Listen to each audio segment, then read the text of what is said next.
Real Madrid, Bayern Munich, retour des demi-finales de la Ligue des Champions au Santiago Bernabéu. 2 buts partout sur le match aller. Tout reste donc à faire, mais on est à 90 minutes de la finale à Londres, Rota, pour une potentielle 15e Ligue des Champions.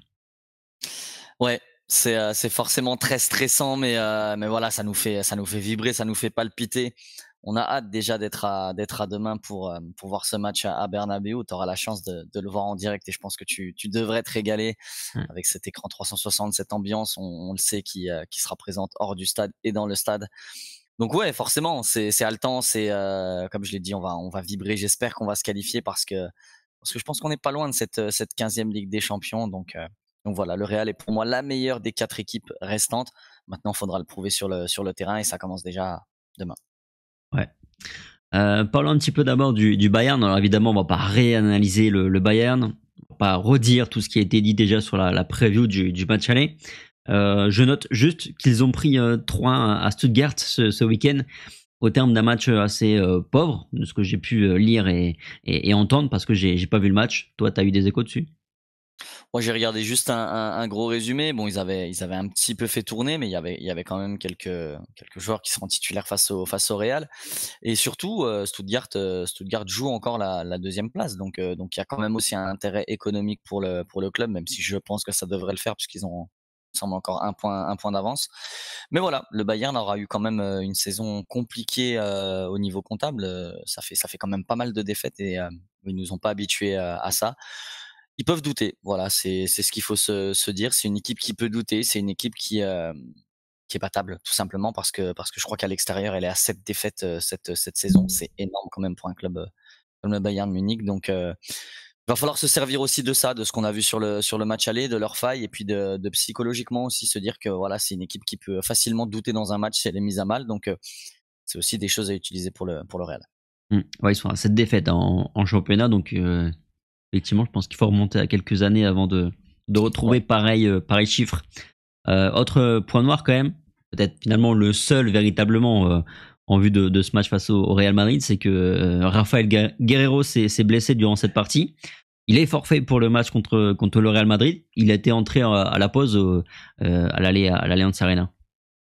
Ouais, et puis il avait fait du bien à cette équipe du Bayern sans être totalement directement décisif, mais il avait fait du bien à ce Bayern-là qui avait été un petit peu plus virevoltant en seconde période, notamment après les 2 buts, parce qu'au début de deuxième mi-temps, on sait que c'est le Real qui avait la main mise sur le jeu, mais bref, c'est toujours une absence supplémentaire et c'est toujours forcément bénéfique de voir un bon joueur qui est absent. Donc désolé pour lui, mais évidemment tant mieux pour le Real. J'ai vu aussi qu'Eric Dyer était sorti sur blessure. Normalement, ça devrait le faire, mais voilà, il y a quelques petits pépins. Il va falloir en profiter, même si on le sait. Ils avaient des retours de blessures avant le match aller, mais c'est les joueurs qui nous ont le plus fait mal. Donc voilà, je pense que c'est un effectif qui est très complet et que tous se donneront à fond pour cette demi-finale retour. Donc voilà, les hommes en présence feront le taf. J'ai pas de doute pour eux. Donc voilà, c'est une absence qui est préjudiciable pour le Bayern, mais c'est pas non plus un titulaire en puissance, Rafael Guerreiro.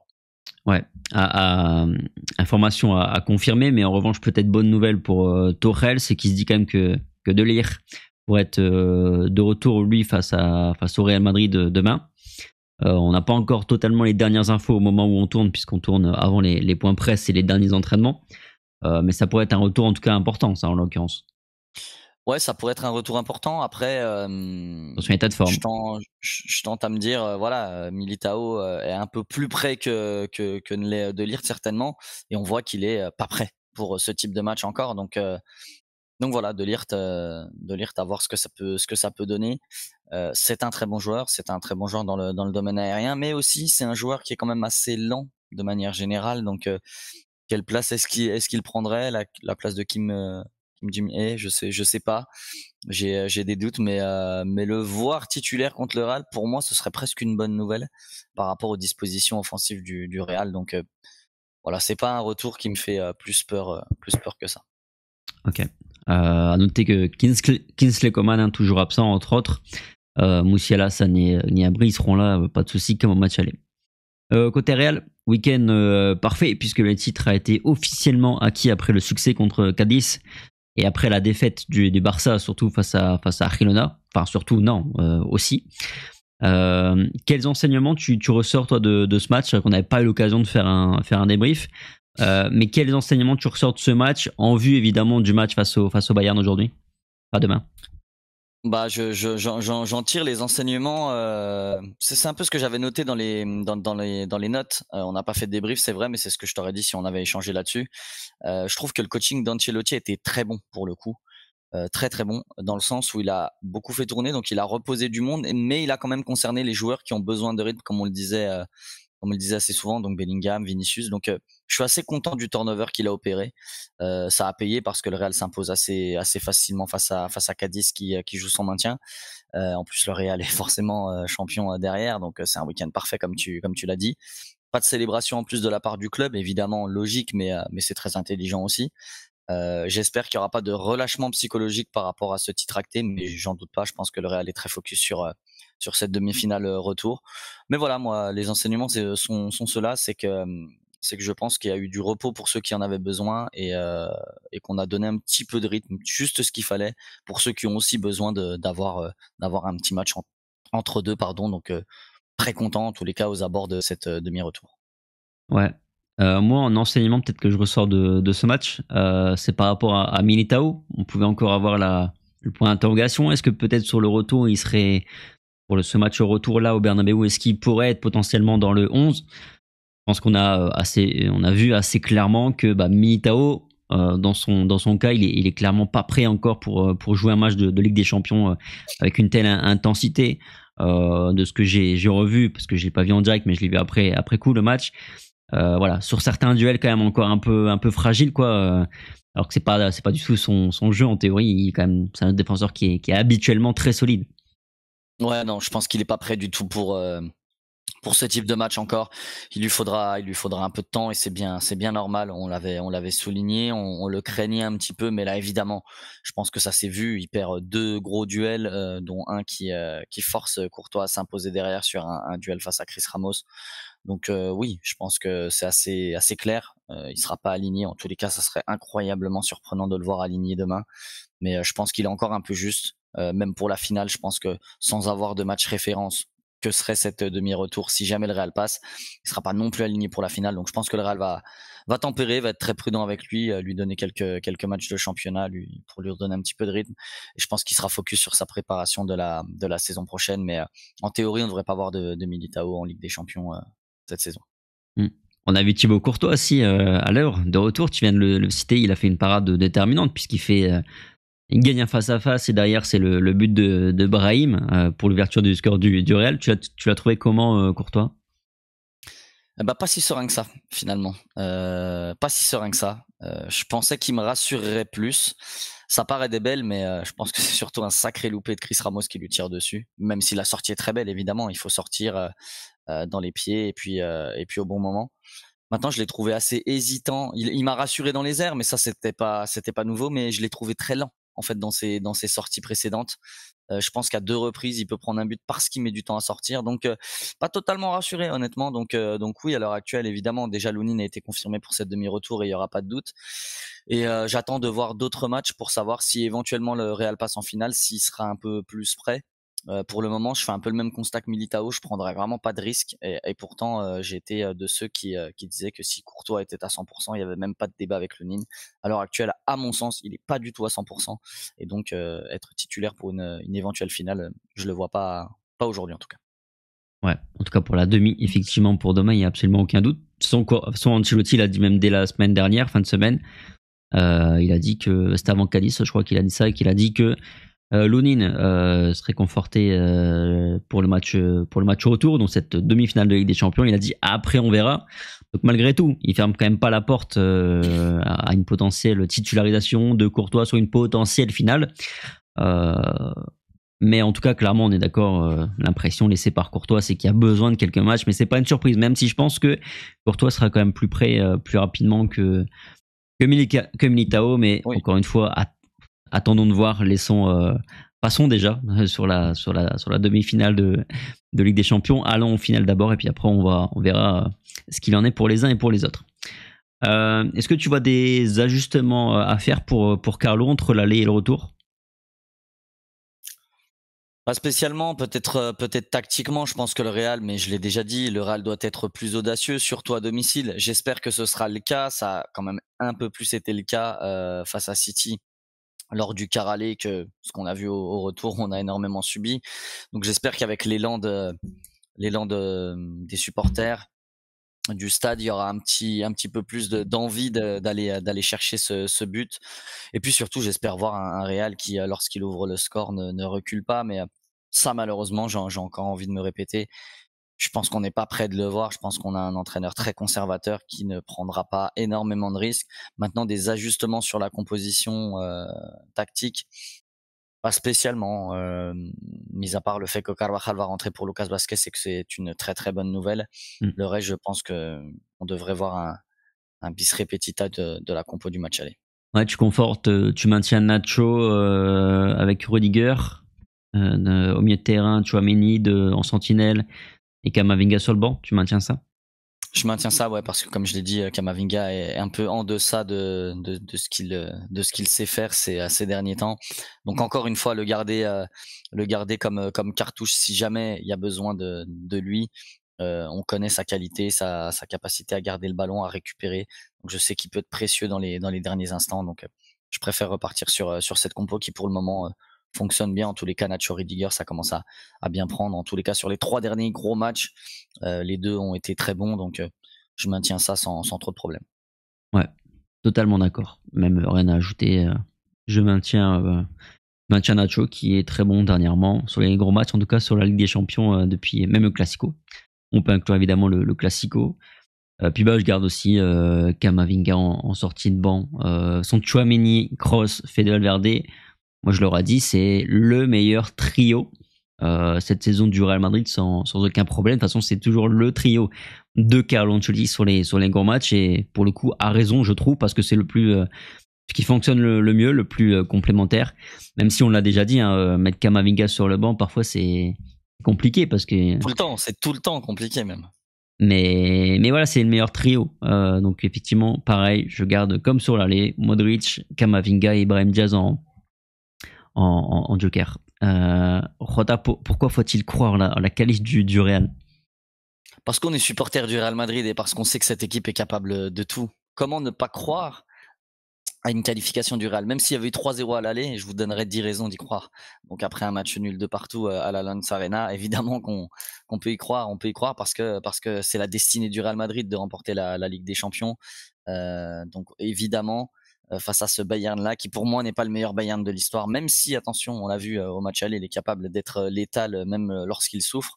Je crois en ce Real Madrid parce que ces joueurs ont de l'expérience, parce que le stade va être en feu, parce que le nouveau Bernabéu, avant d'être inauguré, a envie de voir une Ligue des Champions se soulever, ou en tous les cas a envie de voir une dernière finale en se qualifiant donc justement parfaitement demain dans cet entre-là.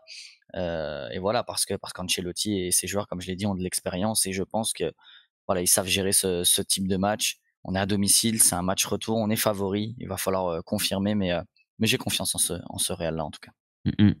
Puis je trouve vraiment, très honnêtement, que le Real a plus de marge d'amélioration entre le match aller et le match retour. Sur le match aller, moi, de ce que je lisais un peu du côté de ce que disaient les fans, les observateurs du Bayern, c'est que le Bayern avait fait un bon match.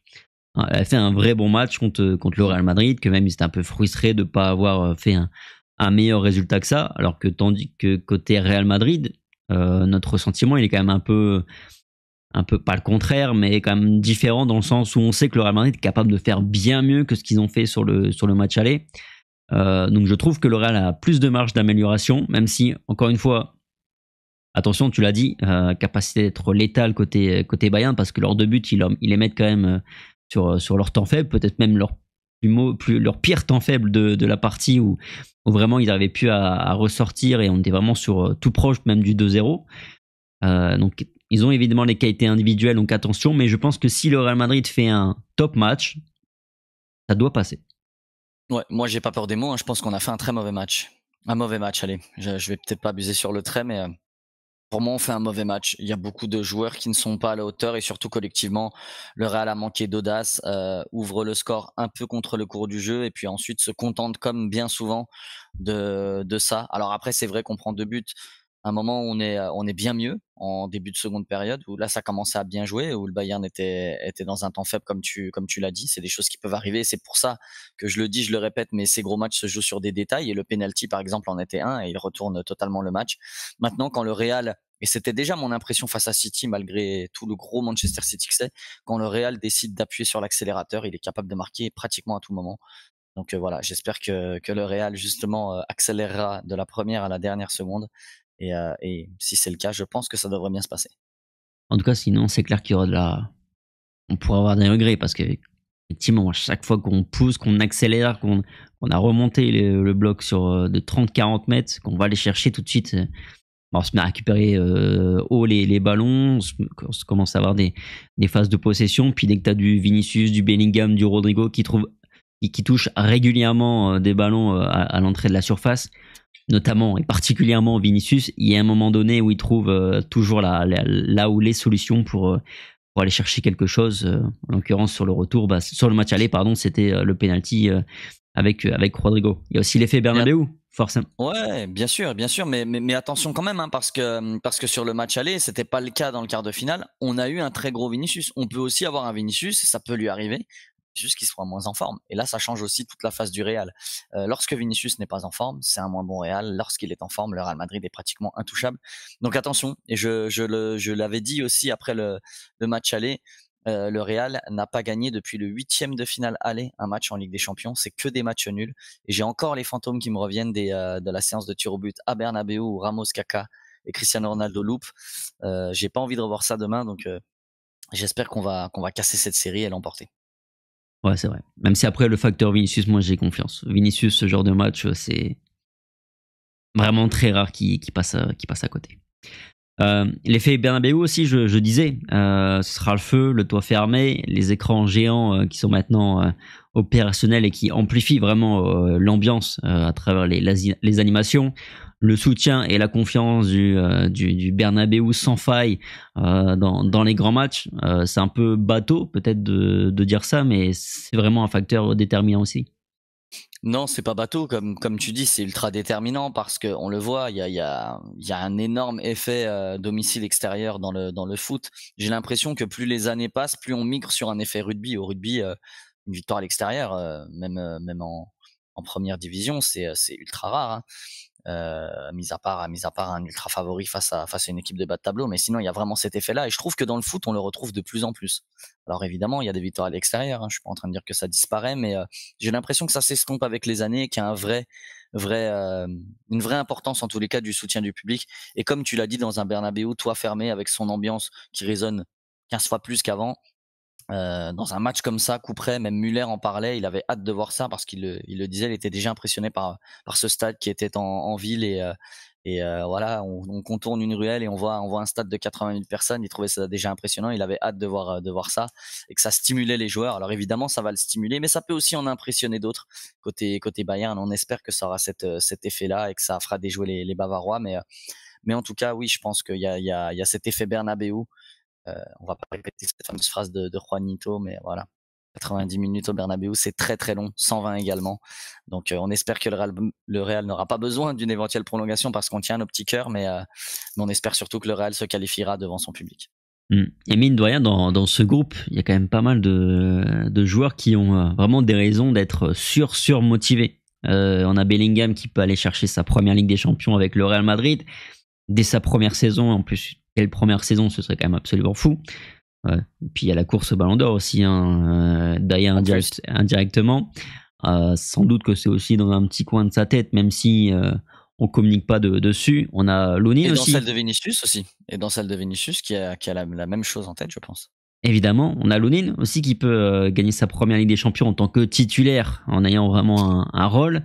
On a Modric et Kroos qui le savent. C'est peut-être leur dernière chance d'aller chercher une Ligue des Champions. Enfin, il y a quand même pas mal de... On a Nacho qui assurément pourrait remporter la première en tant que capitaine et sa dernière puisqu'il va quitter le club. Passer à 6 Ligues des Champions, avoir un record, ça serait le cas de Modric aussi. Il y a beaucoup de raisons pour lesquelles ces joueurs-là, qui déjà ont toujours envie de gagner, comme tu l'as dit, auraient envie d'inscrire un nouveau titre à leur palmarès. Ouais, bon, il n'y a plus qu'à en tout cas. Merci Rota, je pense qu'on a fait le tour pour la vidéo. Dites-nous, vous un peu dans les commentaires, là, votre niveau de confiance là, sur une échelle de 1 à 10. J'aime bien ressortir ça à chaque fois sur une échelle de 1 à 10, votre niveau de confiance, votre 11 pour le match de demain. Est-ce que vous maintenez, est-ce que vous mettez plutôt Kamavinga titulaire dès le coup d'envoi sur ce match retour? Faites-nous part un peu de votre ressenti. Merci à tous en tout cas pour votre fidélité. On se retrouve évidemment demain après le match pour le débrief. Il n'y aura pas de live commenté cette fois-ci puisque je serai au Bernabéu. Mais on se retrouve évidemment juste après le match pour le gros débrief d'après-match avec Rota. Sur ce, passez une bonne journée. Prenez soin de vous comme toujours. Bon match à la Madrid et à demain. Allez, ciao. À la Madrid.